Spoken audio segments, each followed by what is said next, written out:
Hi friends, मैं भावना again एक new story के साथ। आज की जो स्टोरी है वो है अकबर और बीरबल की।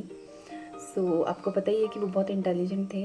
तो ऐसे ही जो दरबार था उसके चारों तरफ जो भी राजा थे, मतलब आसपास जो भी राजा थे, उन सबको पता था कि इनके राज्य में एक ऐसा इंटेलिजेंट पर्सन है जो हमें हर चीज़ का आंसर दे सकता है। तो कई बार तो वहाँ पे लोग अपनी रियल प्रॉब्लम लेके आते थे, बट कई बार क्या होता था कि ऐसी मस्ती के लिए कुछ भी पूछने के लिए कि उसके सच में बीरबल के पास कोई सॉल्यूशन है या नहीं, उसके लिए भी वो कोई भी प्रस्ताव भेजते थे। तो एक बार की बात है कि वहाँ के पास के राजा ने एक प्रस्ताव भेजा अकबर को कि मुझे समझदारी से भरे हुए घड़े चाहिए। अब सारे लोग शॉक हो गए कि ऐसे घड़े कहाँ मिलेंगे जो समझदारी से भरे हों। तो उन्हें याद आई बीरबल की। तो बीरबल ने भी थोड़ा सोचा और फिर डिसाइड किया कि ठीक है, हम उनको ऐसे घड़े ला के देंगे। तो बीरबल ने कहा कि मुझे कुछ टाइम चाहिए, कुछ दिनों का टाइम चाहिए। उनसे आप बोलो कि हमें थोड़ा टाइम चाहिए, कुछ महीनों का। तो उसके बाद हम आपके पास समझदारी से भरे हुए घड़े हम आपको दे देंगे। काफ़ी दिन हो गए थे। अकबर ने सोचा कि मुझे लग रहा है कि बीरबल के पास भी इसका कोई सॉल्यूशन नहीं है, क्योंकि बीरबल ने उन्हें बताया नहीं था कि वो क्या प्लान करने जा रहे हैं। तो कुछ दिन बाद बीरबल ने एक अपने जो उनके सहायक हेल्पर होते थे उनको बुलाया।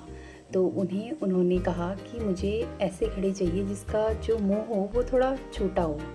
मतलब मुझे ऐसे आप घड़े बना के दो 5-6, जिसका जो मुंह हो वो नॉर्मल घड़े से छोटा हो। तो उन्होंने कहा ठीक है, मैं आपको शाम तक या कल तक मैं आपको घड़े दे दूँगा। तो फिर अकबर ने उनसे पूछा बीरबल से कि क्या हुआ, तुम्हारे पास भी इसका कोई सॉल्यूशन नहीं है?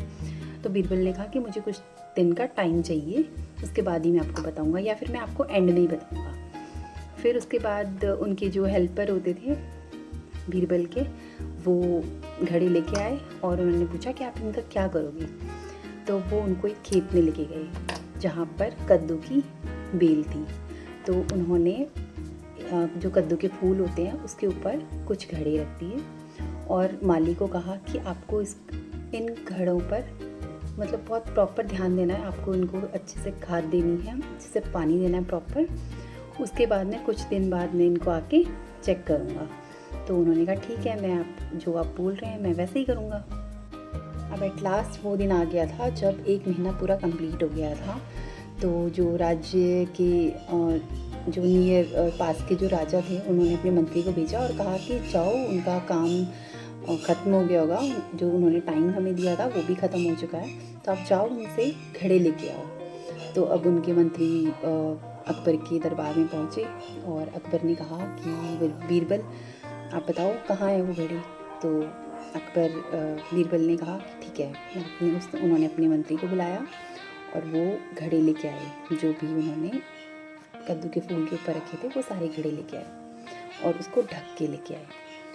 फिर उसको ढक के लेके आए तो वहाँ पे सारे लोग जो भी थे, वो सारे मंत्री जितने भी थे राज्य में, वो सारे शॉक हो गए कि ये तो मतलब ये क्या हुआ, इन्होंने इसमें क्या ऐसा भरा है जो हम कह सकते हैं कि समझदारी के घड़े हैं। तो फिर सब लोग शॉक हो गए। फिर उसके बाद उन्होंने कहा कि आप इसको, बट एक प्रॉमिस है, आपको एक प्रॉमिस करना होगा कि आपको मैं जैसे घड़े दे रहा हूँ आपको खाली करके वैसे ही एज इट इज़ मुझे देने हैं। तो उन्होंने कहा, क्योंकि उनको पता नहीं था, वो कपड़े से ढका हुआ था घड़ा, तो उन्होंने कहा मुझे आप बिना मटके को कुछ भी हुए, मतलब टूटे फूटे, आपको मुझे ये मटके वापस करने होंगे। तो उनका जो मंत्री था उन्होंने कहा बट इसमें है क्या ऐसा। तो उसके बाद अकबर ने कहा कि बीरबल एटलीस्ट मुझे तो बताओ कि इसमें है क्या। तो बीरबल ने कहा कि ठीक है, ये खुद ही देख लेंगे कि कपड़ा हटा के कि इसमें क्या है। तो जब उनके मंत्री ने जो वहाँ से मटके लेने आए थे, उन्होंने कपड़े को हटाया और देखा तो उसमें प्रॉपर एक शेप का कद्दू है।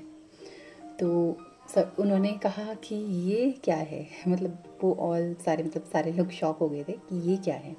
तो तो उन्होंने कहा कि अपने राजा जी से बोल देना, अपने राजा से बोलना कि मुझे ये घड़े समझदारी से भरे हुए मैंने कुछ घड़े तैयार किए हैं, और अगर आपको और भी घड़े चाहिए तो हमारे पास और भी हैं, तो अगर आप इसको वापस कर सकते हो तो ये मतलब बिना तोड़े आप इसको वापस कर सकते हो तो वो आपकी समझदारी होगी, हमने अपनी समझदारी से भरे हुए घड़े आपको दे दिए हैं।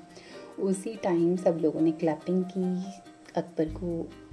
अकबर भी बहुत खुश हुए और उन्होंने उनको बहुत सारे इनाम दिए। और जो दूसरे राज्य का जो मंत्री था वो भी शॉक हो गया, उन्होंने कहा ज़रूर इससे भी राजा बहुत खुश होंगे और आप सच में बहुत ज़्यादा इंटेलिजेंट हो, हैट्स ऑफ। सब लोग क्लैपिंग करते हैं और ये स्टोरी ख़त्म होती है।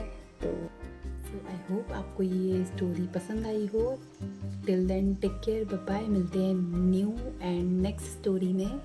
Thank you.